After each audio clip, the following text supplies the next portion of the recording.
Você está no Fala NG Podcast, aquela prosa de valor.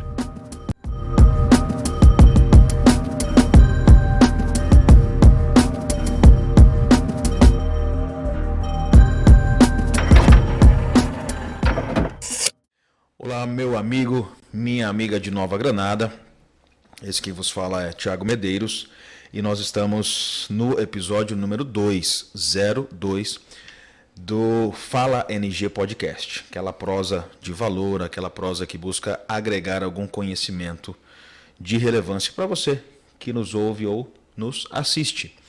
E hoje eu tenho a grata alegria de estar aqui com o meu amigo, que é um homem multitarefas. Várias formações, atua com trabalhos em diversas áreas, mas é um menino sonhador, com muitos ideais, com muitos planos futuros, e é o meu amigo Vitor Camilo. Vitor, muito obrigado, cara, por aceitar aí o convite de bater esse papo com a gente, de expor as suas ideias, os seus pensamentos, conclusões, compartilhar um pouco do seu vasto conhecimento com a galera que nos assiste. Gratidão, mano. É um projeto novo, a gente está nos ajustes, né, tentando trabalhar da melhor forma possível com o equipamento que temos. Então eu peço que a galera aí continue nos acompanhando, envie para os amigos, enfim, vamos popularizar esta ideia do podcast, porque é minha missão trazer aqui temas que agregam algum tipo de conhecimento e valor para quem nos assiste. E hoje não será diferente. Vitor, antes da gente pular aí para o tema, né, que envolve psicologia, saúde emocional, saúde da mente, queria que você se apresentasse, falasse um pouquinho de você, seus sonhos, planos futuros. Se quiser mencionar um pouco da sua infância, da vida, enfim, fica à vontade, cara, o pessoal te conhecer. Opa. Obrigado uma vez mais. Fala, Tiagão. Meu agradecimento total a ti. Me sinto extremamente honrado de estar aqui para a gente bater um papo. E é um projeto totalmente inovador, um projeto excelente, que eu acredito que vai ser de grande valia, né, para a galera do município, para os munícipes, para que a gente possa, né, tá passando um pouco mais de conhecimento e agregando valor na vida de cada um.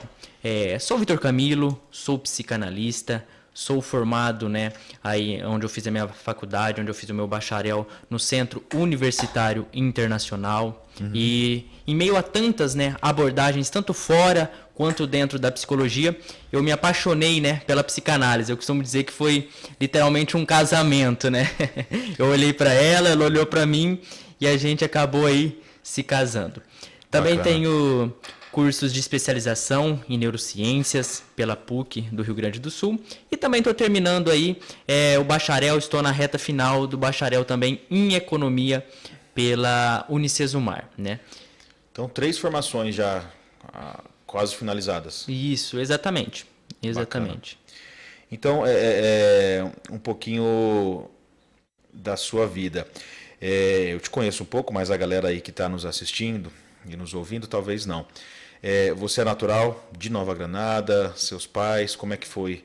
Como é que você veio parar aqui na cidade hospitaleira? Eu vim aqui para Nova Granada, eu tinha por volta de 12 anos de idade, né? Eu sou natural de Bálsamo, fui praticamente nascido e criado lá, então eu fiquei por lá até os meus 12 anos de idade. E aí dos 12 a 13 anos, meu pai se mudou para cá juntamente com a minha mãe, e foi na onde eu vim parar aqui em Nova Granada, né? Onde Nova Granada me recebeu de braços abertos. De fato, você foi bem recebido, então a fama mantém? É uma cidade hospitaleira? Sim, sem sombra de dúvidas. Legal. Sem sombra de dúvidas. E Bálsamo, cara, eu tô tentando aqui conectar. Bálsamo tá perto de onde? Bálsamo fica próximo de Mirassol e Tanabi, né? Ela fica bem ali próximo. Então, pra gente que é daqui de Granada, se quiser ir pra Bálsamo por um caminho aí, pegando um atalho, pega ali passando Ipiguá, Onda Verde, né? Mirassolândia, até chegar em Bálsamo. Bacana.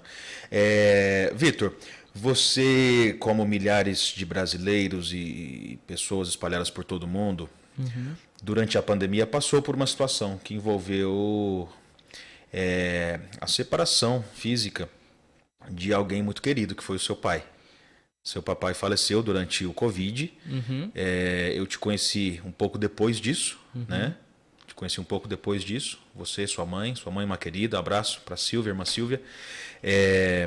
Mas como é que foi, cara? Hoje, talvez você tenha explicações mais robustas. Sim. Porque você está formado, né? Você está finalizando já a sua graduação na área da psicologia, da saúde emocional.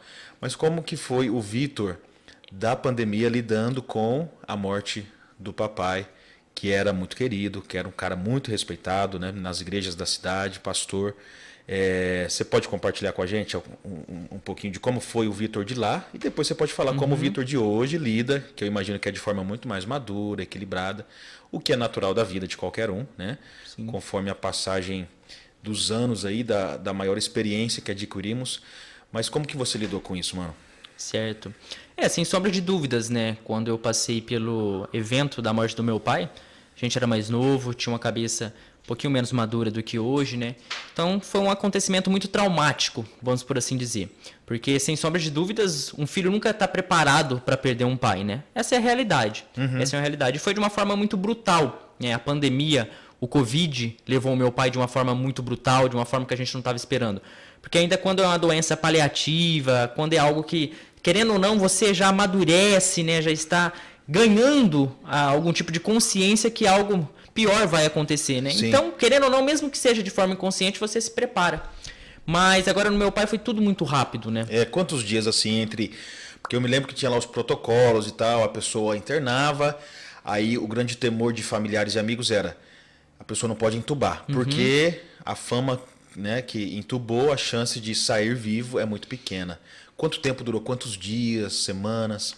Sim. Olha, o meu pai, ele começou a passar mal. Entre ele passar mal e ser internado, foram cerca de 3 dias. O meu pai foi aquilo que a gente chama de assintomático. Meu pai não esboçou sintomas aparentes. Nossa. Então, meu pai, ele não teve falta de ar, meu pai não teve tosse, não teve corpo ruim. Quando ele começou a apresentar esses sintomas de tosse, de febre e diversas outras coisas, que a gente correu para o hospital, já era meio que tarde, né? Já era tardio. Uau. Então, o pulmão dele já estava muito comprometido. Então, entre os eventos dele começar a passar mal até os eventos que levaram ele a falecer, foi cerca aí de 25 dias a 27 dias. Quase um mês. Exatamente, quase um mês. Nossa, cara. E aí toda aquela situação de não poder visitar, de não poder Sim. ver.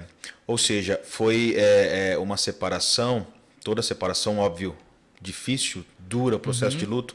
Só que o Covid gerou algo muito diferente, que era esse não estar junto. Sim.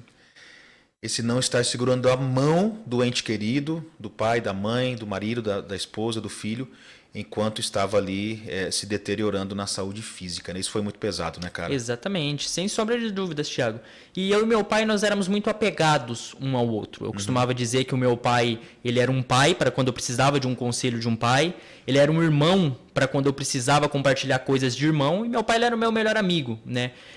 Hoje eu vejo tantos adolescentes que eu atendo até em consultório, que não tem um contato com o pai, não consegue se abrir, ter uma figura paterna, né? De uma forma a confiar, a expor os seus problemas e diversas outras coisas. Então, com meu pai era totalmente diferente. Eu vi o meu pai de uma forma como eu poderia compartilhar várias coisas com ele. E o meu pai, ele sempre me ajudava a resolver, a ter essa resolutiva de problemas. E quando eu vi que eu estava dentro de uma situação a qual eu não podia fazer nada, a qual eu não poderia nem mesmo estar lá segurando a mão do meu pai, como tu disse. E o mais doloroso também foi que não tinha vagas na época aqui no HB de São José do Rio Preto. Então ele precisou ser mandado para Santa Fé do Sul. O que transformou a dor ainda mais, porque nem mesmo aqui a gente tem a certeza de que está a 33 quilômetros, 35 quilômetros de distância a gente tinha, né? Então até essa parte de se locomover era muito complicada. Santa Fé do Sul. E aí foi lá que ele faleceu. Exatamente, foi lá. Santa Fé. Sim. Cara, como que foi uma situação traumática para muita gente, né, Vitor? Sim, o Covid, sim. né, cara? E antes dessa situação do falecimento do querido pastor Hélio, você já tinha aspirações para a área da psicologia ou não? Então, é bem interessante dizer isso. Tem até um psicólogo muito famoso, que é o Gardner. Ele pontuou 9 pontos, né, 9 inteligências dentro da psicologia. Que cada um de nós nascemos com a predisposição inapta para alguma coisa. Certo. Então você pega, por exemplo, um biólogo que ama a natureza, gosta muito de lidar com animais, com plantas. Ele nasceu com aquilo que a gente chama de inteligência naturalista. Certo. Você pega, por exemplo, um esportista, um atleta, uma dançarina de balé, que consegue fazer coisas com o corpo que nós não conseguimos com uma determinada facilidade. Aquela pessoa, ela nasceu com a inteligência artística. E por aí vai, né? E eu, desde muito pequeno, eu comecei a enxergar coisas que eu via que as pessoas ao meu redor da minha idade não conseguiam enxergar. Eu sempre me perguntei muito porquês. Então eu olhava para as pessoas, eu queria entender o porquê que vinha uns sentimentos de mágoa, de tristeza, de angústia, por que aquela pessoa ficava feliz, por que aquela pessoa ficava triste. E eu sentia uma determinada vocação de ajudar. Eu sentia que eu poderia ajudar. E eu tinha muita facilidade nisso. Eu tinha muita facilidade de entender os meus próprios sentimentos, entender por que eu estava passando por aquilo e de entender o que o outro estava passando. E quando eu encontrei a psicanálise, eu vi que já era uma coisa que era minha, né? Que eu nasci inapto com a inteligência, que é aquilo que a gente chama de intrapessoal e interpessoal, que respectivamente significa entender a dor dos outros, né? E entender também as suas próprias aspirações e suas próprias dores interior. Legal. Então você acha que na verdade são várias formações, né, a nível profissional, que eu percebo que a motivação do profissional não foi uma motivação que envolve satisfação pessoal. Às vezes foi, cara, tá agora em voga e tá tendo uma demanda altíssima para a profissão X, aí o cara vai lá e faz porque vai tirar lá um salário de 30, 40 mil por mês. Não foi o seu caso, pelo que eu entendi. Foi de fato uma vocação muito forte de lidar com as emoções humanas, com o conhecimento dos porquês, né? Dos muitos dilemas da mente humana. E isso é muito legal. Minha mãe é psicóloga também, né? Você sabe disso. E eu vejo, cara, uma naturalidade da parte dela ao lidar com os pacientes. Sim. Às vezes ela não está nem no consultório, mas ela está conversando com alguém e está ali tentando direcionar a pessoa a ter as suas conclusões, a se conhecer, né? Conhece-te a ti mesmo, a máxima, né? Uma das máximas da psicologia.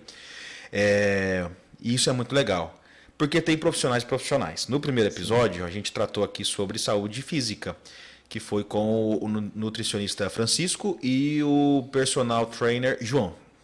Foi um episódio muito massa, bate-papo bacana, né? As pessoas que eu troquei ideia na rua e falou, cara, assisti lá o primeiro episódio, tá claro, um projeto novo, né? Sim. Em fase embrionária praticamente, né? Eu fiquei vários meses projetando, encontrando o momento adequado para dar o start. Mas eu percebo, Vitor, explorando um pouco essa área, que na nossa região, eu não vou dizer só Nova Granada, mas na nossa região, há uma necessidade muito grande de bons profissionais. Profissionais, você vai lá, faz 4, 5 anos do seu curso, ou um curso técnico, 2 anos, 1 ano e meio, e você recebe o seu diploma. Sim. E aí já carrega o adjetivo profissional. Eu sou profissional na área X. Isso não significa muita coisa hoje, porque, cara, imagina, estava conversando com um amigo, que inclusive vou trazê-lo para gravar um episódio daqui a algumas semanas, e ele trabalha como gestor de vendedores, preparando vendedores, Rio Preto e toda a região. Trabalha em uma empresa muito grande. E ele falou, cara, hoje o pessoal tá lá no curso, recebe o trabalho do professor, chat GPT, irmão. Papapá, resumo tal, do livro tal, preparar slide tal. E de fato, vai chegar pronto. Então, assim, o chat GPT bem alocado é algo bom. Só que, como quase tudo, a gente não tem o equilíbrio e a maturidade para usar. O chat GPT está criando um fenômeno, não quero ofender ninguém, mas de emburrecimento dos profissionais. Sim. É emburrecimento. E eu li um artigo umas semanas atrás sobre isso. Eu falei, caraca, por quê? Porque agora você não tem mais o fator de raciocínio, esforço cognitivo. O brasileiro, a gente tem uma questão a gente sofre muito de dissonância cognitiva, né? A gente acha que sabe muito, mas na verdade sabe pouco. Porque você domina, entre aspas bem grande, você acha que domina vários temas, mas a hora que você senta com alguém e se aprofunda no assunto, você fala, ih, rapaz, eu achava que conhecia um pouco mais sobre esse tema, mas na verdade não sei quase nada. Então, hoje, dentro da psicologia, é algo benéfico, toda a revolução da inteligência artificial, né? Como você tem enxergado isso como alguém que está se profissionalizando na área? Como que você enxerga os seus colegas, a prática de consultório, a prática clínica. Porque o ChatGPT, alguns amigos já falaram, cara, eu treinei meu ChatGPT e eu faço terapia com ele. Eu acordo e tal, falo, acontecendo isso essa semana e tal, e tal, e tal. Você já deve ter ouvido a respeito, né? O ChatGPT substituindo psicólogos. Como que vocês lidam com isso na área, mano? Olha, Thiago, é bem interessante isso que tu disse, porque a tecnologia, como várias coisas, existe os dois lados, né? Existem as duas faces. Existe aquilo que traz um determinado benefício, só que também vai ter aquilo que traz um malefício. Por exemplo, você precisa ter acesso a um artigo muito importante, ou você precisa ter uma pauta de diagnóstico que você levaria horas para poder programar e diversas outras coisas. Então, o ChatGPT ele te disponibiliza, né, isso de uma forma muito mais fácil para você fazer um tratamento muito mais rápido e de uma forma que seja mais benéfica e estruturada. Porém, em outros casos, acontece isso que tu disse, né? Entre aspas, um emburrecimento. Porque a partir do momento onde você escreve, você está tendo que pensar, ou seja, você já está colocando o seu cérebro para funcionar. Quando você escreve aquilo, você está utilizando outro meio de aprendizado. E quando tu terminou de escrever, automaticamente tu vai ter que ler aquilo. Certo. Então, adquirir uma outra também forma de conhecimento. Ou seja, são 3 formas de conhecimento. Com o GPT ou diversas inteligências artificiais, isso não acontece. Tu joga lá, já te entrega já uma resposta totalmente pronta, e aquilo não vai fazer com que tu tenha um conhecimento profundo sobre o assunto, há um conhecimento superficial, né, daquilo. E na parte sobre usar o ChatGPT como um método, né, terapêutico, ele é totalmente arriscado. Por quê? Porque o ChatGPT ele não tem algo que todo bom psicólogo, psicanalista ou terapeuta tem que ter, que é o quê? O olhar atento empático.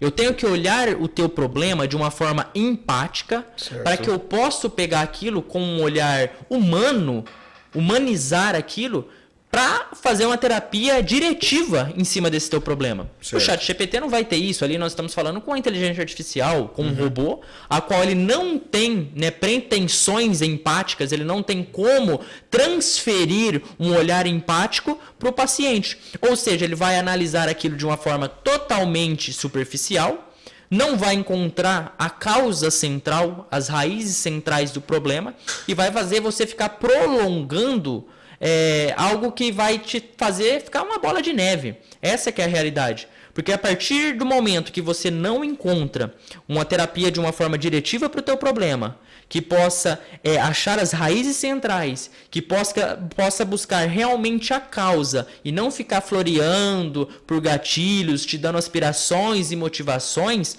e isso vai fazer com que lá na frente traga uma ansiedade, uma depressão muito maior. Entendi. Então é tipo paliativo, você acha que está resolvendo e na verdade, né? Exatamente. Nada eficaz está acontecendo ou muito baixo. Sim. A eficácia do que está. Tu tá tomando um omeprazol para uma gastrite, né? Boa ilustração. Ô Vitor, você mencionou que você está seguindo a linha da psicanálise, correto? Exatamente. Explica pra gente, eu sou leigo no tema, eu gosto muito, né? Mas o meu aspecto seria mais o aspecto antropológico, né? Certo. A convivência em sociedade do homem como raça humana, do homem e da mulher. Então não é tão psicológico assim, né, a antropologia. Embora tenha, né, mas a ênfase não é somente esta. Envolve mais a cultura, gastronomia, clima, geografia, enfim. Mas qual é a diferença? Psicanálise, quais são as linhas principais aí dentro da psicologia?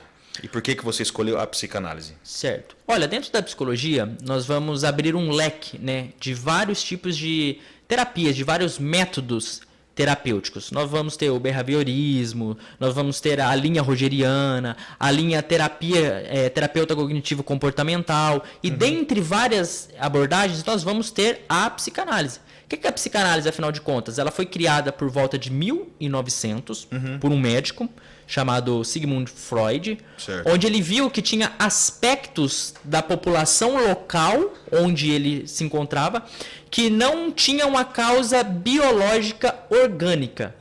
Então, ele era um neurologista. Chegavam pessoas lá reclamando de doenças, né? Reclamando de desconfortos, e quando ia fazer análises biológicas através de exames, através de toques e diversas outras coisas, não achavam-se uma causa. Só que a doença estava ali. A pessoa ela tinha um desconforto, a pessoa não conseguia resolver alguns problemas da vida, tinha aquele aperto, tinha até dores físicas, só que não achavam a causa biológica. Certo. Então ele começou a desenvolver um método, né? Então veio o primeiro método Catarse, depois ele foi, né, vendo que aquilo não era totalmente aquilo que ele procurava e foi evoluindo nesse método até chegar no que a gente tem hoje, que é a psicanálise. Afinal de contas, o que é a psicanálise? Ela é uma terapia pela fala.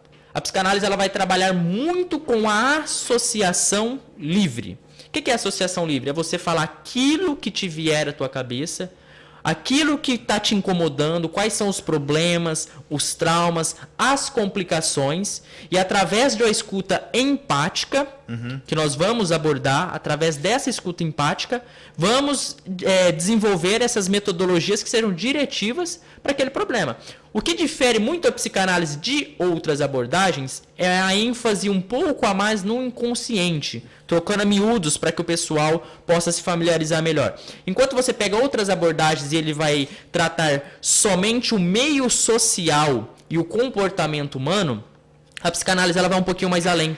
Ela vai pegar as motivações inconscientes. Por que aquele indivíduo ele está passando por aquele trauma e mesmo muitas das vezes estando em um ambiente e tendo um comportamento totalmente benéfico para ele, ele ainda continua sentindo ansiedade, continua sentindo problemas e diversas outras coisas. Então é lá na causa, é lá na raiz que a psicanálise vai ir. E é por isso que eu me apaixonei por ela, porque ela vai muito mais além, muito mais profundo na minha visão. Bacana. Você tem, antes de fazer uma pergunta um pouco mais direcionada, você tem o curso de economia, correto? Sim. Já terminou? Tá terminando? Tô terminando agora, já tô terminando. na reta final. E aí, cara, economia você pulou para psicologia. Exatamente. Tipo assim, como que foi isso? O que motivou a economia?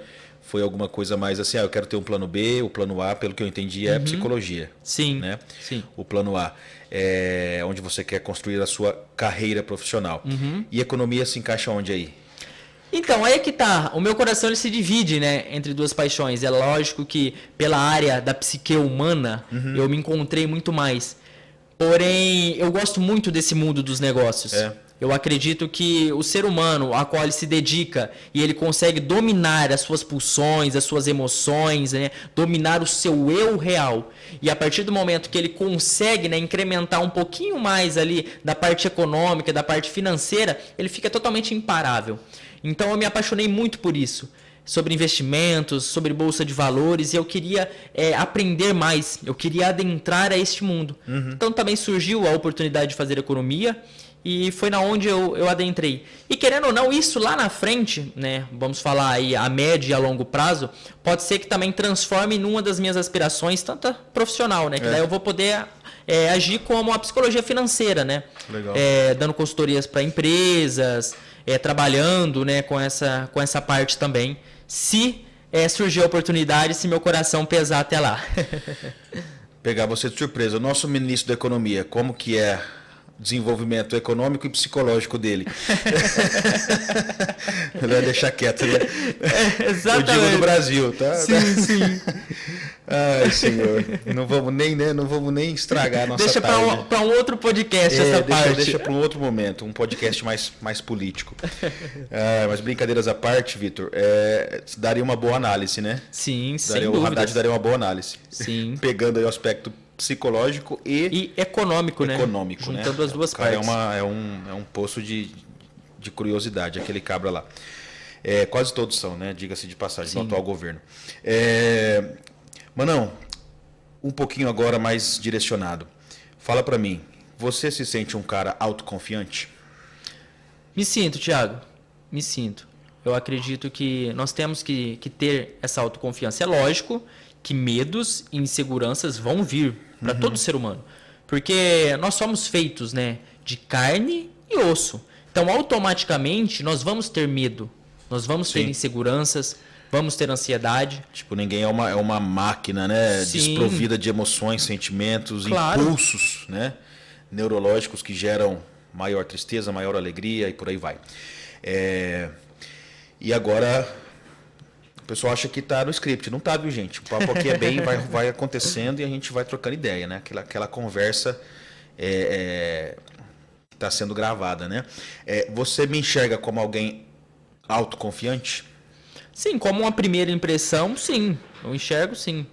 É lógico que para a gente ver se existem inseguranças profundas e tudo mais, precisaria de uma análise muito mais profunda. Mas uma primeira visão, que é aquela...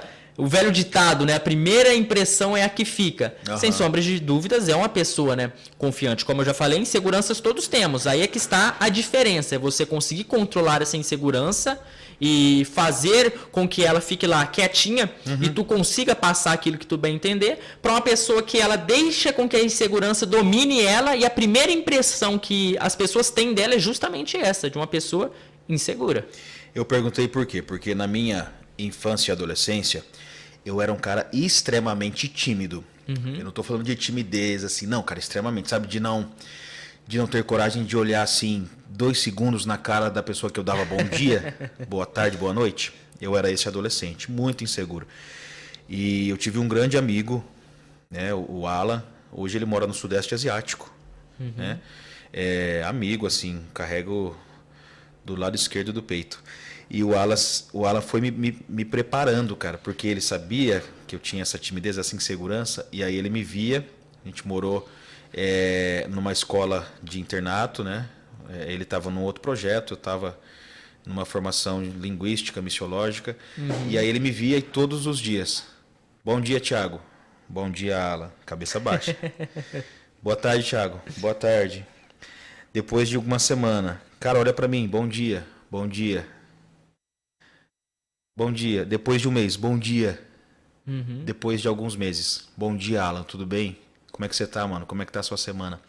Então ele me ajudou muito a me desenvolver como ser humano, a vencer essa limitação da timidez. Então eu sempre compartilho isso, por quê? Porque o Alan na minha vida, foi um game changer. Né? O cara que virou a chave, velho. Sim. Virou a chave.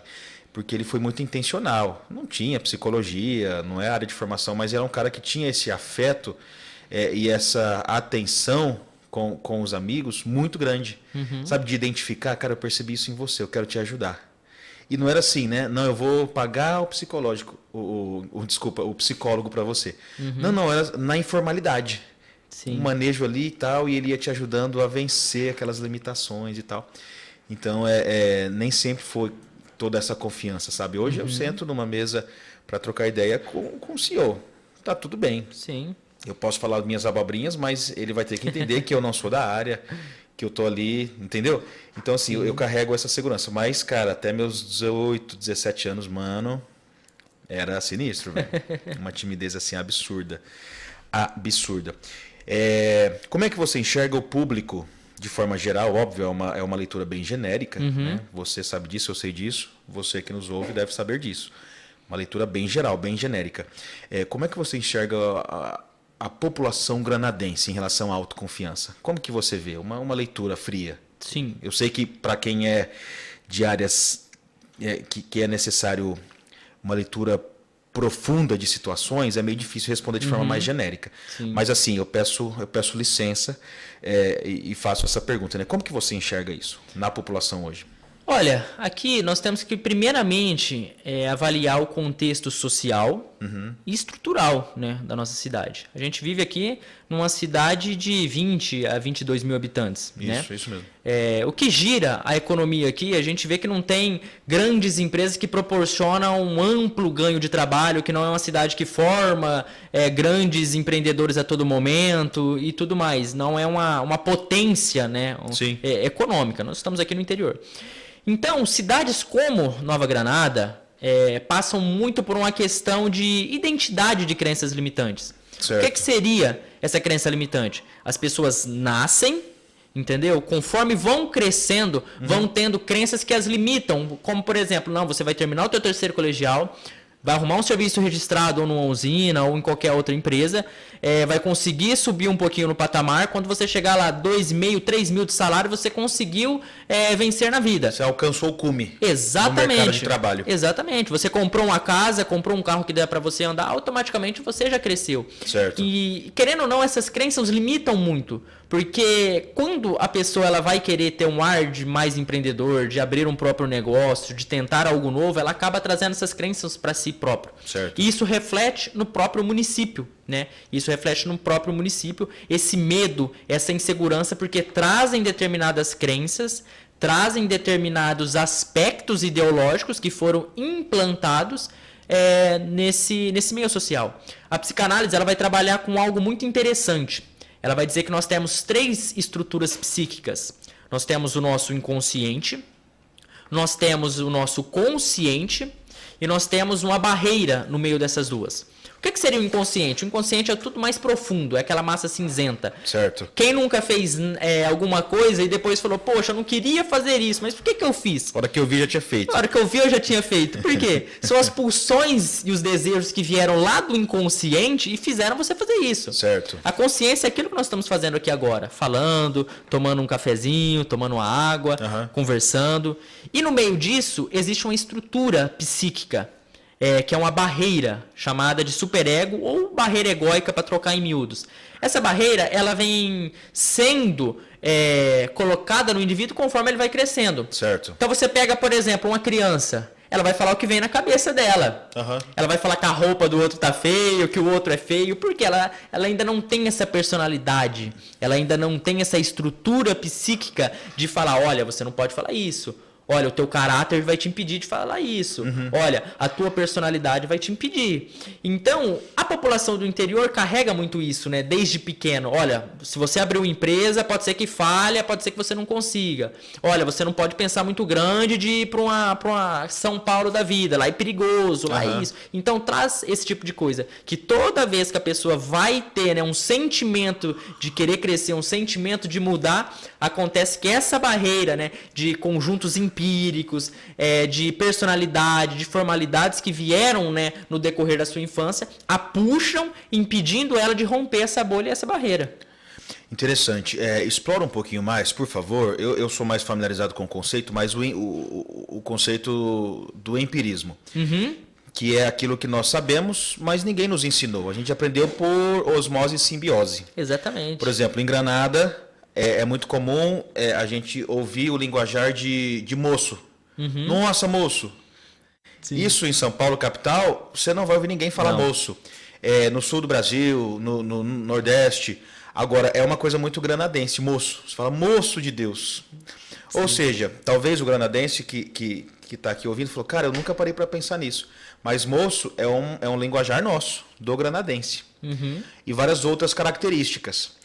Entrar no aspecto político, né? Tem lá aquela dualidade terrível, né? Que divide a cidade, divide famílias. E a gente quer explorar isso no episódio aqui. Fica tranquilo que a gente vai chegar lá. A gente vai chegar nos temas pesados, né? Que é o grupo do Fubá e o grupo do Roseta, né? Eu acho que é. Acho que é Roseta e Fubá, alguma coisa assim. Sim. Eu acho que é isso.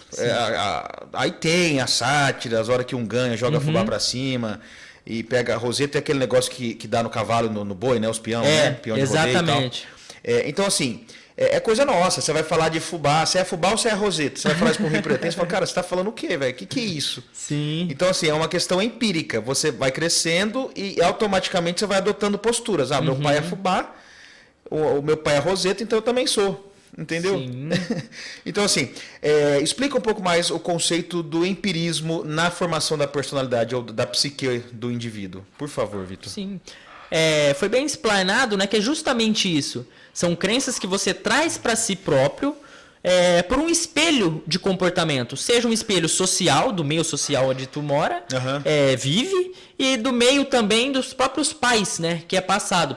Como, por exemplo, quem nunca, né, cresceu ouvindo que manga com leite era perigoso É verdade. e até hoje não toma manga com leite. Manga com leite, cara. Exatamente. Olha, não pisa com o pé no chão, porque senão vai dar gripe, vai dar aí algum tipo de problema, né? É, tipo, como se gripe não fosse um vírus, né? Sim, Eu pisei sim. no chão, peguei gripe, né? São coisas que não têm assim uma plausibilidade científica, Perfeito. né? E acabam o quê? Moldando a personalidade do indivíduo e fazendo com que ele o quê? Impeça de conseguir algo novo.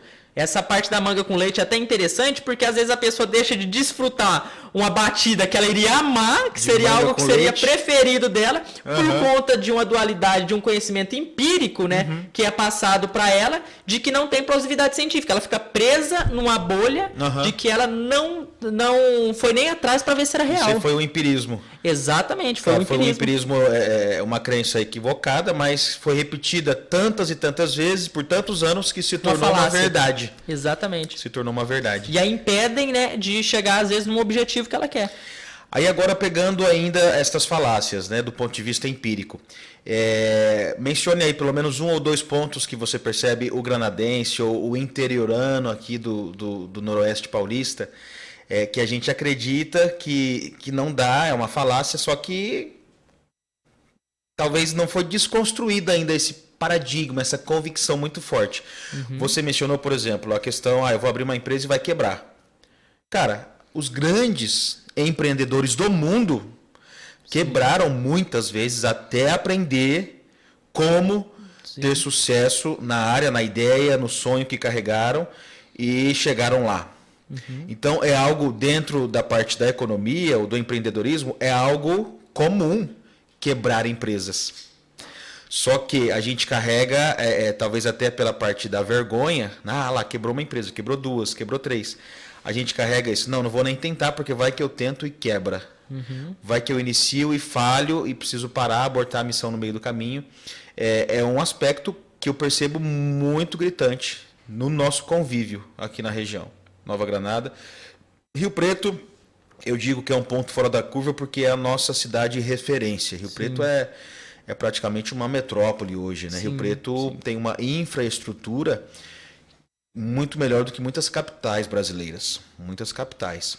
Eu conheço quase todas as capitais do Brasil e América do Sul, e Rio Preto é de fato um ponto fora da curva. Sim. Né? Isso é muito bom, né? Quero sair, passear, quero comer uma comida da Espanha. Tem lá um restaurante espanhol em Rio Preto. Entendeu? Isso é legal. Eu particularmente acho isso massa. 30 minutinhos daqui. Agora, no contexto granadense, né? Nova Granada, o município. Você consegue identificar talvez 1 ou 2 dessas falácias, dessas crenças que o empirismo criou e gerou em nós e a gente talvez nunca parou para pensar? Sim. Que nos atrapalham muito? Olha, sem sombra de dúvidas, né? Eu vou gerar aqui até mesmo 2 aspectos. 2 aspectos. Tanto o medo quanto a insegurança. Certo. Que o povo granadense ele acaba levando, né, como uma falácia. Que isso ele significa? Né? O medo o medo ou a insegurança. A insegurança, ela gera o medo, né? Eles andam atrelados um com o outro. A partir do momento que você fica inseguro de começar alguma coisa nova, né? Certo. Automaticamente vem aquele medo. Então, uma das falácias muito grandes que eu vejo aqui é justamente dessa insegurança de achar que dentro do município não vai conseguir gerar, né, algo novo. Ou seja, a pessoa ela quer abrir algo novo, não só uma empresa, não somente isso, mas ela quer tentar algo, ela quer colocar uma ideia em prática, como por exemplo, nós estamos aqui hoje num podcast, que é uma ideia que foi colocada em prática, Sim. Porém uma crença limitante é a seguinte, Nova Granada não comporta isso. Não, e desculpe me interromper, mas eu cansei de ouvir, cara, de amigos, familiares. Thiago, podcast Nova Granada, mano. Cara, não faz sentido, o povo aqui é assim, assado e tal, o pessoal não vai assistir.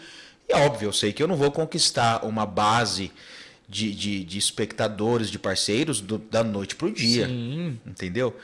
Mas é uma coisa que eu precisava tentar. Eu preciso investir, né, recurso próprio. Até eu conseguir monetizar isso daqui, cara, eu tenho plena consciência de que bons meses vão se passar para eu conseguir falar assim, olha, o gasto operacional está sendo pago.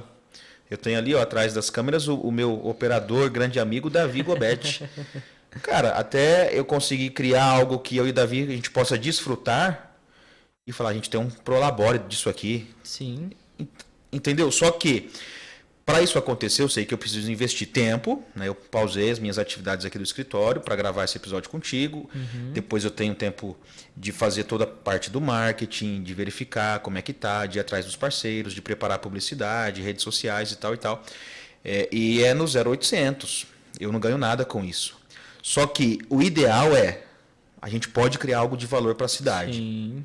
Eu posso contribuir um pouquinho e trazer gente, você é o segundo, muitos outros virão, e trazer gente que pode agregar para a população. Sim. Para a população. Porque eu acredito piamente, Vitor e todos que nos ouvem, que nós podemos e devemos Claro. avançar e evoluir muito. Não é só a 10%, não, muito.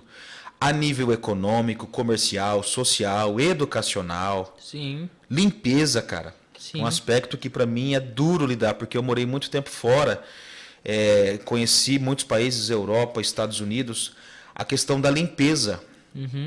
Eu saí hoje de manhã para levar meus filhos para a cidade e o pessoal passa aqui na BR, eu moro aqui nas margens da BR-153, na chácara, aqui na base Setan.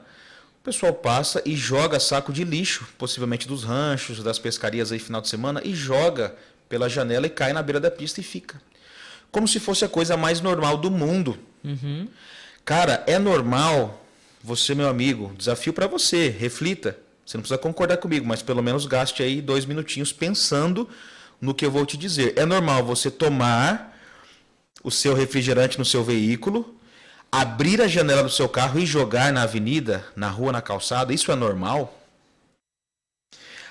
Quando você não reflete sobre o que você está fazendo, as falácias vão se perpetuar, cara. O seu filho vai fazer igual, o seu neto vai fazer igual, as crianças lá do bairro vão fazer igual. Então, é necessário alguém chegar com o pé na porta e falar, pessoal, peraí, a gente pode ser uma cidade mais estruturada. A gente pode ser uma cidade que vence essas opções binárias aí na época da eleição. Ou é A ou é B. Se você é A, não fala com quem é B não fala com quem é A, não fala mais comigo. Ô, velho, peraí.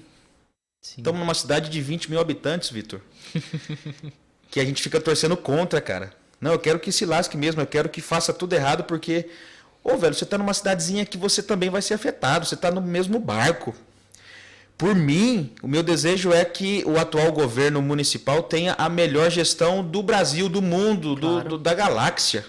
Porque eu moro aqui, eu tenho comércio aqui, as fontes de renda estão aqui. Sim. Os meus filhos estão crescendo aqui, meu filho vai na escola aqui. Então, para mim, seria maravilhoso, satisfatório demais falar, cara, Nova Granada é top 10 das cidades do estado de São Paulo. Top 5 das cidades com qualidade de vida no Brasil. Ah, mas é o fulano de tal que está gerando isso na política. Não, cara, somos nós, a população granadense. Porque a gente que vota, a gente que cobra, a gente que vai lá, a gente que troca ideia. Igual recentemente aconteceu o Dia do Evangélico, no sábado. Né? Hoje é segunda, estamos gravando numa segunda. Sim. No sábado, 2 dias atrás, aconteceu o Dia do Evangélico. Aí a galera que não apoiou o atual governo, Luiz e Celso, o pessoal, eu não vou participar, eu não vou... Ô, velho, peraí. É um direito seu como cidadão, não importa quem ganhou, é um recurso público que está sendo alocado para um evento para o público evangélico cristão. Então, se é fulano, se é A, B ou C, não importa. Então, essa divisão é uma crença limitante. Exatamente. Eu não votei, eu quero que seja o pior evento possível, eu quero que dê tudo errado, que chova, que caia um raio, que queime todo o som que está lá na praça, porque eu quero que... Ô, velho, peraí. Como que você, do ponto de vista psicológico, entende isso? Eu sei que eu estou pisando em ovos aqui, falando do campo político, mas é um assunto que precisa ser mencionado. É gritante na cidade de Nova Granada. Como que você analisa o perfil psicológico da população na época de eleição? Nessa divisão de A e B. Você votou no fulano, no cicrano, e essa picuinha, essa panela que existe, né? Que, cara, isso é um atraso de vida pra gente. A verdade nua e crua é essa. Sim. É um atraso de vida para a bela cidade de Nova Granada. Exatamente. Pode falar aí, rasga o verbo, mano. Por isso que eu pontuei, né? Tanto a insegurança quanto o medo, né? Porque a insegurança, ela acaba fazendo com que as pessoas não confiem, né, no próprio município, não tenham a confiança de querer abrir uma ideia nova, de querer abrir um negócio novo, de querer aplicar as suas ideias do seu ponto de vista, justamente por medo, né, do que as outras pessoas vão dizer, do que as outras pessoas vão falar, ou por conta dessas crenças limitantes de que não vai dar certo e tudo mais. E o medo também até mesmo de dar credibilidade pro granadense, pro munícipe, né? Então, o cara às vezes ele tem uma mecânica excelente, totalmente profissional, só que por medo de crenças limitantes, que a pessoa mora no próprio município, eu não vou levar meu carro no fulano porque eu acredito que ele não seja bom, vou levar em Rio Preto. Aham. Dentro dessa crença limitante, né? Certo. Então isso também reflete muito nesse aspecto, né, político, ideológico, porque a pessoa ela pede que um navio afunde porque ela não gosta do comandante, só que ela se esquece que ela está dentro daquele próprio navio. Não, ela e toda a família dela. Exatamente. A Exatamente. escola, o comércio, a igreja, tá tudo interligado e ela tá torcendo pro navio afundar. Sim. E o conceito, o aspecto disso, acaba que a pessoa ela traz um narcisismo primário. Por quê? Porque ela quer somente que os seus padrões ideológicos e morais excedam a lógica de todo um contexto. Então ela não consegue enxergar que ela pedindo esse tipo de coisa, que ela tendo um conflito de ideias, de ideais, não é somente o outro ou o inimigo, porque pensa diferente ou tem uma maneira ideológica que vai sofrer. Vai sofrer todo mundo. Vai sofrer ela, vai sofrer a família, o município não vai conseguir trabalhar, ninguém vai para frente. É lógico que a gente não está aqui para defender um lado A ou um lado B, como tu disse. É uma leitura fria, né? Sim. Não estamos nem nominalmente mencionando. Sim. Nós queremos que o munícipe ele vá para frente a todo custo. Nós queremos que fique entre o top 10, né, Nossa, daqui maravilhoso, cara. da região. Você tá doido. Mas muitas pessoas, por conta desse eu narcísico, de achar que somente as ideias, somente a sua ideologia, somente isso que vale, acaba limitando esse conceito. É aquilo que a gente chama do quê? De dependência emocional. Ela cria uma dependência emocional num partido A ou num candidato B e acaba idealizando. O que é a idealização na psicanálise? É você idealizar um personagem perfeito, sem máculas, sem erro, sem falha. E a partir do momento que você idealiza isso em alguém, você não consegue ver defeitos. Sim. E tudo que vai contra essa idealização acaba sendo um conflito. Portanto, não, eu não vou participar do Dia do Evangélico, de qualquer tipo de evento que vai acontecer dentro do município, porque eu não compactuo com as ideias do atual prefeito ou de quem está liderando esse movimento. Isso tudo está envolto dessa idealização, porque idealizou do outro lado, que o outro lado que era a perfeição, e o que foge desse outro lado acaba não sendo perfeição, acaba sendo algo errado, né? Sim. Então foge da lógica, ela não consegue analisar, não abre os olhos para ver o que está muito mais além do que os seus olhos enxergam. Muito bom, cara. Excelente ponto. Excelente ponto. Vitor, gostaria que você explorasse um pouco melhor, do ponto de vista psicológico, obviamente, o que ou como se explica a necessidade que nós temos de tentar rebaixar outros, tá? Rebaixar outros, e também mencionar depois na primeira pessoa mesmo, por que nós talvez nos enxergamos inferiores que outras pessoas que talvez tenham habilidade semelhante ou nem tem aquela habilidade, só que carrega maior autoconfiança, autossegurança e vai lá e faz. Sim. Entendeu? Como que você explica isso no nosso contexto aqui, da cidade, interior? Você tem feito algumas aplicações muito legais, né? Para nossa gente, para nós somos granadenses. Espero que o pessoal consiga explorar bons aprendizados disso. Eu tenho aprendido muita coisa aqui nesse nosso bate-papo. Mas essa ideia, primeiro, o porquê que nós rebaixamos outros. Tipo, eu faço, mas aquilo lá fez também, ficou péssimo. Às vezes ficou igual ou até melhor que você, mas a gente está lá, né? Sim. Tentando esmagar, né? Pisotear outros e em várias áreas. Não estou falando só do aspecto profissional aqui, em quase tudo na vida. Qual que é a questão aí por trás de tudo isso do ponto de vista da psicologia? Bom, vamos lá. É muito impactante isso e é uma forma que a gente consegue analisar e ver os impactos que determinadas crenças, que aquilo que nós escutamos impacta diretamente. E o meio também social. Por que eu digo isso? Porque vai impactar de duas formas, que são as duas formas com a qual você disse, né? Acabou de citar. O primeiro jeito da pessoa lidar com essas crenças que às vezes os limita de conseguir os seus objetivos é justamente com características narcísicas, né? Que evocam aquele sentimento da seguinte forma: se eu não consigo furar a bolha, se eu sinto uma insegurança de furar a bolha, se eu sinto uma insegurança de conseguir coisas muito mais além, o outro também então não vai conseguir, o outro também não pode. Porque eu tenho a necessidade de rebaixar o outro para que eu me saia superior. Porque se o outro conseguir vencer no meu lugar ou conseguir chegar num patamar que eu almejava, mas eu não cheguei, automaticamente a insegurança vai cair em cima de mim, o peso e a ansiedade vai chegar em cima de mim. Então, para que eu evite isso, para que eu não tenha que lidar com essas inseguranças, lidar com esses sentimentos, automaticamente eu preciso obrigatoriamente rebaixar o outro e humilhar o outro. É por isso que nós vemos muitas vezes alguém que abre algo de diferente, um próprio negócio, uma lanchonete, vamos usar de exemplo, o outro fala, isso aí vai fechar, que aqui em Nova Granada tem muito, porque nós não precisamos de outra lanchonete, e que lá a comida é ruim. E não, meu irmão, não é assim que as coisas funcionam, né? E da outra forma que essas crenças vão impactar é justamente nessa insegurança, né? Nessa insegurança de que eu não consigo, eu não posso, eu não vou conseguir quebrar a bolha. Porque todas as vezes que essa pessoa ela tenta quebrar essa bolha, ela tenta furar essa bolha, ela fica amarrada. Ela não consegue fazer com que essa insegurança ela seja totalmente quebrada. Eu gravei um vídeo recentemente falando do Cristiano Ronaldo e a gente vê no Cristiano Ronaldo uma falta muito grande. E essa falta ela tem nome, que é o pai dele. A gente vê nas entrevistas dele, ele falando do pai, se emocionando e tudo mais, falando com que ele queria que o pai visse ele sendo o number one do mundo, né? O número 1 do mundo, Sim. E infelizmente não conseguiu. Então, para ele preencher essa necessidade, para que ele preencha essa falta e essa ausência do pai dele, ele tem que em tudo ser o melhor para conseguir mostrar para essa presença que não existe mais que ele conseguiu vencer. Só que ele consegue controlar, ele consegue fazer isso de um modo benéfico com que ele consiga. Agora tem pessoas que não acham esse caminho. Tem pessoas que em meio à falta, que em meio a crenças limitantes, que em meio a medos, paralisam e essa paralisação causa neles essa ausência de ambição. Ausência de ambição. Pesado, hein?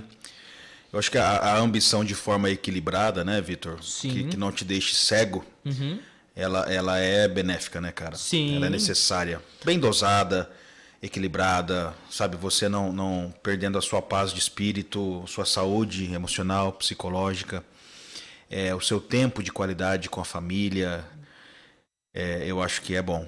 A ambição. É uma palavra meio estigmatizada, né? Sim, Carregada de negativismo. E assim, Thiago, eu costumo dizer muito isso também para os pacientes, que é o seguinte: o que define o veneno do antídoto é a dosagem, é a quantidade. Perfeito. Então, uma pessoa sem ambição, ela vai ser uma pessoa totalmente fraca e morta, né? Vamos usar até esse palavreado mais pesado, porque tudo para ela vai estar bom. Ela não vai ter a ambição de conseguir um aspecto melhor. Eu não estou dizendo de vida financeira, estou dizendo até mesmo de inteligência. A pessoa que não tem a ambição de conseguir um conhecimento a mais, de proporcionar algo a mais para sua família, de conseguir ter objetivos novos, de conseguir fazer aquilo que ela realmente tem e não se cobra para que isso aconteça, ela vive uma vida sem perspectiva. Agora, quando isso deixa de ser um antídoto para ser um veneno, quando começa a trazer malefícios, quando essa ambição começa a fazer com que ela perca sono,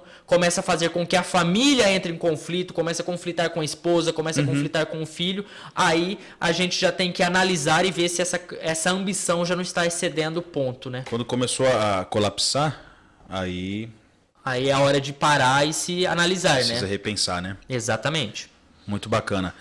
Vitor, para a gente ir caminhando para os finalmente, o Brasil, agora não é mais Nova Granada. O Brasil, óbvio que Nova Granada tá dentro aí da menção.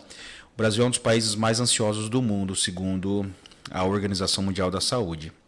Nós temos quase 18,5 milhões de brasileiros que sofrem de ansiedade. Eu passei por episódios envolvendo ansiedade há mais ou menos uns 4 anos atrás, inclusive síndrome do pânico.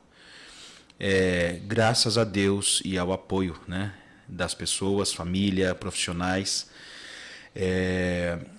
já foi um episódio que durou apenas alguns meses na minha vida. Eu estava muito sobrecarregado de tarefa na época, tinha assumido compromissos para todo lado, dizendo sim para todo mundo. E aí colapsei, cara. Sim. Entrei no princípio lá da síndrome do burnout, né, do desgaste físico, emocional, psíquico, mental.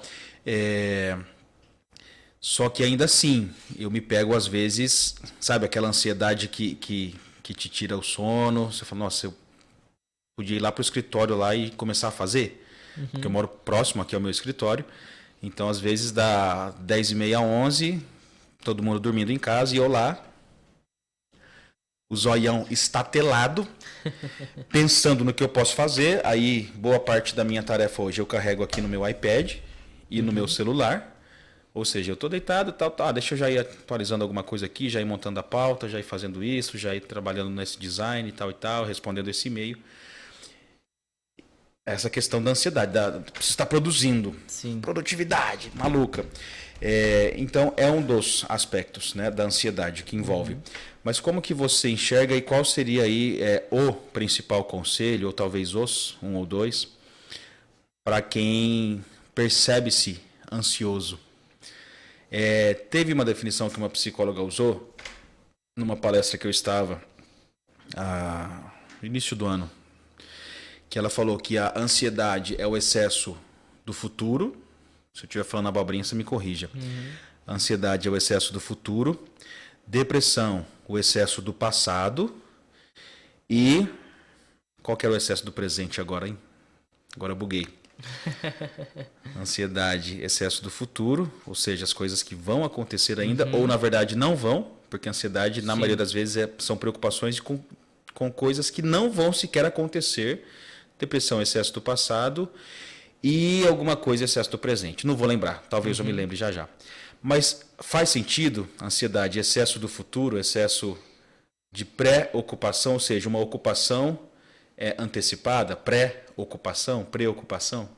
É isso ou não? Olha, Thiago, aí a gente entra dentro de um parâmetro que tem batido, né, constantemente na população, né? É algo que tem conflitado muito.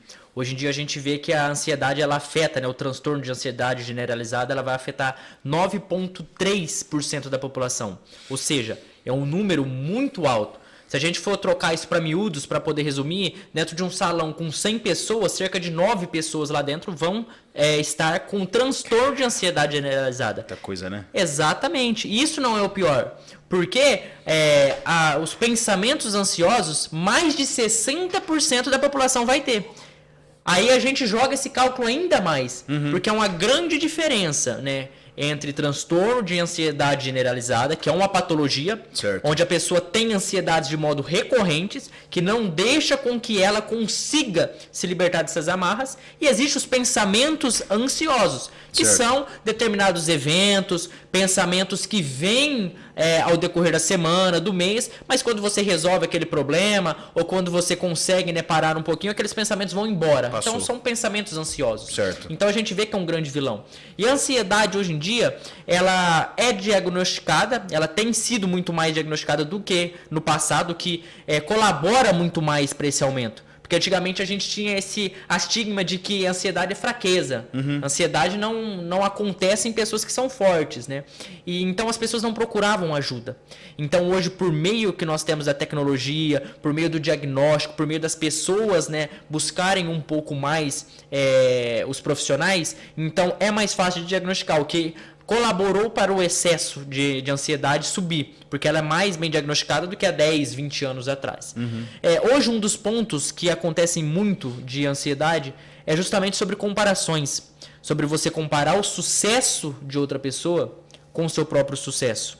E quando isso acontece e você vê que são oportunidades diferentes, que são vidas diferentes, que não é possível chegar nesse sucesso, acontecem as ansiedades. Então, hoje em dia, a gente pega a produtividade de A e acaba se comparando com essa produtividade, achando que dá para fazer igual. Entendi. Pega o sucesso de B e acha que esse sucesso dá para ser alcançado também, causando-se sobre si essa ansiedade. Aí entra-se a depressão, que foi o que tu me perguntou, né? A depressão hoje ela atinge cerca de 10% da população. Do Brasil? Então, do Brasil. Nossa. Então a gente entra dentro desse aspecto. Ah, mas é pouco. Não, se a gente for trocar isso para miúdos, como eu já falei, dentro de um salão com 100 pessoas, 10 pessoas vão estar depressivas. É muito grande isso. Cara. O número de suicídios, principalmente em homens, justamente por conta desse estereótipo do homem tem que ser forte, do homem tem que produzir, do homem ele tem que chegar ao sucesso, e ele internaliza não isso. transparece emoção para ninguém. Exatamente, ele não transparece, chega um momento de que ele implode por dentro. Freud tem uma citação muito interessante que é: as emoções não expressadas, elas não vão morrer, elas vão retornar muito forte lá na frente. Uau. Ou seja, todas essas emoções que elas têm sido recalcadas, internalizadas e não têm sido soltado para fora, acontece o quê? Colapsando. Então ela vai colapsar numa depressão, vai colapsar num ataque de pânico, porque essa energia psíquica, ela tem que sair uma hora. E muitas das vezes, é lógico que se a gente for fazer uma explicação a grosso modo, de uma forma bem superficial, realmente a pessoa que ela é ansiosa, ela está presa a eventos do futuro que não aconteceram ainda e que nem vão acontecer. E por que isso? Porque ela passou por alguma vivência no decorrer da sua vida que impactou muito grande ela, que causou um trauma. Então o inconsciente, ele ativa um mecanismo de defesa de não ser pego por surpresa. Certo. Ou seja, ele tenta se anteceder a algo que vai acontecer para que ele não seja pego de surpresa como naquele evento que machucou. Vou dar um exemplo do meu próprio pai. Eu perdi Certo. o meu pai. Aquilo foi um evento muito traumático, porque ninguém esperava. Foi muito rápido. Certo. Então o meu inconsciente, ele tenta prever acontecimentos futuros para que não seja pego de surpresa, como na morte do meu pai, causando-se essa ansiedade. E o que seria em termos práticos, assim, nesse exemplo que você citou em você? Certo. Você consegue identificar uma coisa? Olha, em mim, no começo, foi muito difícil justamente por conta disso. O meu inconsciente, ele tentava prever o que iria acontecer. Ou seja, eu acordava pela manhã, será que eu vou conseguir entregar um trabalho? Será que eu vou conseguir chegar na faculdade a tempo? Coisas práticas do dia a dia. Entendi. Você conscientemente, você sabe. Você sabe que você vai conseguir realizar as tarefas do seu dia a dia de uma forma tranquila. Só que o teu inconsciente, ele fica jogando isso. Você não vai conseguir. Eu não posso ser pego de surpresa. Eu tenho que tentar formalizar uma rotina sem nenhum tipo de imprevisto. E se acontecer um imprevisto, é o fim do mundo. Entendi. Por que é o fim do mundo? Porque o teu cérebro, a tua psique, ela não colocou aquilo, né, dentro da rotina. Então, se foi pego de surpresa, causa ansiedade. Então a surpresa para você hoje tem um peso infinitamente maior do que antes do episódio traumático. Sim, que foi exatamente. a triste surpresa da Sim. enfermidade e falecimento do seu pai. Hoje, Interessante, cara. Hoje eu lido muito melhor com isso, porque nós vamos ganhando mecanismos, né? Uma forma de lidar com o luto é isso. Você, para passar por um luto, você tem que vivenciar. E o luto não só pela morte, porque toda perca ela vai gerar um luto. Seja a perca de um relacionamento, seja a perca de um ente querido, seja a perca de um trabalho. Ela vai proporcionar a primeira negação, você não vai acreditar que aquilo está acontecendo. Vai acontecer a raiva, você vai ficar nervoso com aquela situação. Vai acontecer a barganha, querendo achar um culpado, ou querendo achar uma troca para poder resolver aquele tipo de coisa. E a quarta etapa, que é a depressão, onde você vai entrar dentro de uma depressão, que você vai ficar deprimido porque perdeu um relacionamento, porque perdeu o trabalho, porque perdeu um ente querido, né? Ou seja, a dor do luto, ela vai te causar essa depressão, mas depois vem a aceitação. Entendi. Ou seja, se você tentar pular essas etapas, não é possível chegar à aceitação. Entendi. Não é possível chegar à aceitação sem você ficar sozinho consigo mesmo, olhar para os seus problemas, olhar para a sua depressão, olhar para o seu luto, gerir um ego fortalecido, gerir as ferramentas que são necessárias para lidar com isso. Muitas pessoas vão procurar fugas externas por meio da bebida, por meio de um esporte, por meio de alguma outra coisa. Para quê? Porque quando ela vai conflitar com aquele luto, com aquela perca dentro dela, ela não consegue. Então ela tem que destinar aquilo para outra coisa. Ela tem que destinar aquilo para uma droga, para uma bebida alcoólica. Aí entra o porquê que os jovens de hoje em dia têm crescido tanto o aumento em drogas e em bebidas alcoólicas. Porque a juventude hoje não consegue lidar com os próprios problemas. Justamente por conta do quê? Um chat GPT, justamente porque não existe mais a presença central do pai. Um mundo paralelo, né? Exatamente. Que são as redes sociais, né? Exatamente. As redes sociais não deixam com que aquela pessoa tenha, né, um contato a mais com os pais, com um contato a mais com a família e passe por algumas frustrações que deveria passar. Por que eu citei o ChatGPT? Porque antigamente você precisaria estudar para fazer um trabalho, estudar para fazer alguma coisa. E se você entregasse aquele trabalho e não tivesse bom, você teria que lidar com a frustração de não ter entregado algo bom. E hoje não tem isso. Você entrega algo pelo ChatGPT, vai estar perfeito. Então você não tem que lidar com a frustração. Sim. E isso não gera ser humanos que têm um ego fortalecido. Então, quando Resilientes, precisa, né? Emocionalmente robustos, né? exatamente. Quando precisa lidar com a frustração da perca do trabalho, da perca de um relacionamento, lá atrás não adquiriu os mecanismos e as ferramentas necessárias para lidar com isso. Aí a depressão, por que fala-se que ela é uma grande ênfase no passado? Porque foram eventos que aconteceu. Por que eu citei o luto? Foi um evento que aconteceu lá atrás e o inconsciente fica preso lá. Fica preso na morte de alguém, na perca de um relacionamento, na perca de algo que foi muito impactante para aquela pessoa. Então ela não consegue se desvencilhar daquilo. Ela não consegue enfrentar aquela depressão para poder obter os mecanismos para lidar com aquela situação. Porque toda vez que ela vai lidar com aquela situação é muito forte e o inconsciente dela barra ela, não deixando. Muito interessante, Vitor. Muito interessante. Olha, cara, para a gente finalizar, eu queria dizer para você, para a galera que nos assiste, que eu carrego uma preocupação muito grande com a saúde emocional. Minha, da minha esposa, dos meus filhos, de amigos e, consequentemente, da população granadense. Porque a saúde emocional debilitada, cara, você pode estar muito bem profissionalmente, você pode estar muito bem economicamente, você está gozando de bom status na sociedade, na família, você alcançou tudo que você queria. Só que a sua saúde emocional te rouba a paz, te rouba a vida. Então, ao invés de você viver, você está sobrevivendo, né? Está no modo sobrevivência. Isso Exatamente. não é bom. Imagina passar 5, 10, 15 anos da juventude, do tempo onde seus filhos estão se desenvolvendo, você está no modo sobrevivência. Terrível, cara. Nunca vai voltar atrás a infância, a primeira infância do seu filho, da sua filha. Não vai voltar. O meu filho vai fazer 5 anos no mês que vem. O Noah Jacob. A Zoe Victoria, daqui a pouco faz 2. A Bárbara às vezes vê as memórias lá e me manda a fotinha dela, da gente saindo do hospital. O Noah nasceu no meio da pandemia. Segurei ele 15 segundos, né? Depois que nasceu, a enfermeira, 15 segundos, porque é protocolo do hospital, soltei e tal, e só depois quando saiu do hospital. Sabe aquela loucura? Sim. Eu falo, cara, o menino vai fazer 5 anos. Já tá trocando ideia, já, né? Hoje fui tomar um cafezinho com eles. Aí ele já viu o Hot Wheels. Papai, eu quero Hot Wheels. Aí me dobrou, cara, me dobrou. Aí mandei a foto pra Bárbara, né? Amor, olha aqui, né? Aí fez eu comprar lá um monte de carrinho de Hot Wheels pra ele que aparece no desenho e tal. Ah, mano, o cara foi no meu ponto fraco, né? Sim. Olhou pra mim com o olhinho cheio de lágrimas. Papai, por favor, meu aniversário tá chegando. Falei, mano... Aí eu dei uma de macho alfa, né? Não, me dá um tempo aí que eu vou pensar. Ah, cara, mas já a decisão já tava tomada no meu coração, né? Cara, é óbvio que eu vou comprar um negócio para ele. Mas maravilhoso, uma etapa única. Então, assim, gente, é momento de nós vivermos e não sobrevivermos. Você precisa viver, meu amigo, minha amiga, e não sobreviver. E para isso, conhece-te a ti mesmo. Busca ajuda. Tem Vitor, tem bons profissionais na área da saúde emocional, psíquica em Nova Granada. Tem bons profissionais. Quero trazer outros aqui, né? Falei com o Vitor aqui nos bastidores. Eu quero ter aqui um quadro recorrente no podcast, pelo menos uma vez a cada bimestre, trazer alguém para a gente explorar melhor e levar a informação a você. A informação é libertadora. Aí você escolhe o que fazer com ela. Se você quer ignorar, tá tudo certo, tá tudo bem. Porém, a informação, o conhecimento é libertador, te emancipa. Você não se torna mais presa fácil da manipulação de pessoas más, de gente que quer usar você como massa de manobra, né, de manobra para conquistar coisas. Então, o conhecimento, a informação é libertador, de fato, nesse aspecto.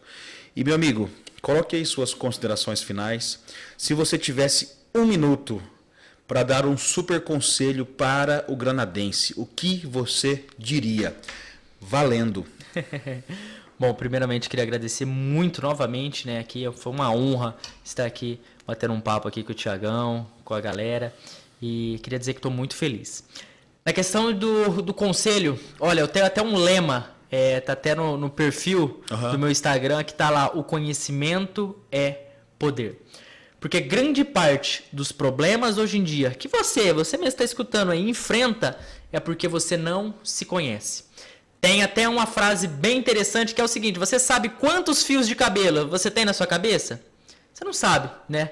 E o nosso cabelo está na base externa da nossa cabeça, né? Tá pro lado de fora. Certo. Se você não sabe quantos fios de cabelo você tem na tua cabeça do lado de fora, o que dirá do lado de dentro, né? Boa, boa. Que é uma coisa muito mais elaborada. Então, se conheça, se analise, saiba mais sobre você, aprenda que as suas inseguranças, que os seus medos, que a sua depressão, ela tem cura, ela tem controle, você vai aprender a controlá-la. E não se sinta de forma alguma fraquejado na hora de procurar ajuda quando precisar. Legal. Muito obrigado, Vitor. Muito obrigado por... Cara, que bate-papo bacana, mano. De verdade. Olha, não é rasgando seda não, porque você é meu amigo. Mas que bate-papo bacana. Espero que a galera aproveite, né? Sim. Desfrute. O podcast, gente, você não precisa ficar assistindo. Se você ouvir, já tá valendo. Opa! Essa cara quadrada minha aqui, o Vitor, né? Tupetão e tal. Né? Se formos mais técnicos, na verdade é um videocast, porque tem áudio e vídeo. Sim. Mas o podcast, no seu formato original, é o áudio, né? É o áudio. É que esse formato aqui se popularizou e é muito bacana e tal. Eu acho que comunica melhor, porque você vê as nossas expressões faciais. Sim. e tal. É da hora. Mas ouça, e se você acha relevante após ouvir, envie para os seus amigos, para os seus parentes. Fala, ó, dá uma moral aí, é uma coisa aqui feita em Nova Granada, pro granadense, para a galera da região. E vamos para cima. É isso aí. Muito obrigado, mano. Imagina. E vamos gravar outros episódios, pode ter certeza. Vamos tá? sim. Agradeço ao Davi, meu amigo Davi, que está aí na operação. Muito obrigado e fiquem ligados aí, tá? YouTube é o nosso meio aqui de levar até você os episódios completos, tá? YouTube Fala NG Podcast, vai aparecer aí. Inscreva-se aí no canal, ative aí o sininho para você receber a notificação quando a gente postar o vídeo novo. E é nosso alvo aqui postar pelo menos uma vez por semana um novo episódio. Muito obrigado aos amigos de Nova Granada, muito obrigado ao meu amigo Vitor. Satisfação gigantesca. Satisfação toda Até o minha. próximo episódio, meus amigos. Fiquem com Deus. Tchau, tchau. Tchau, tchau.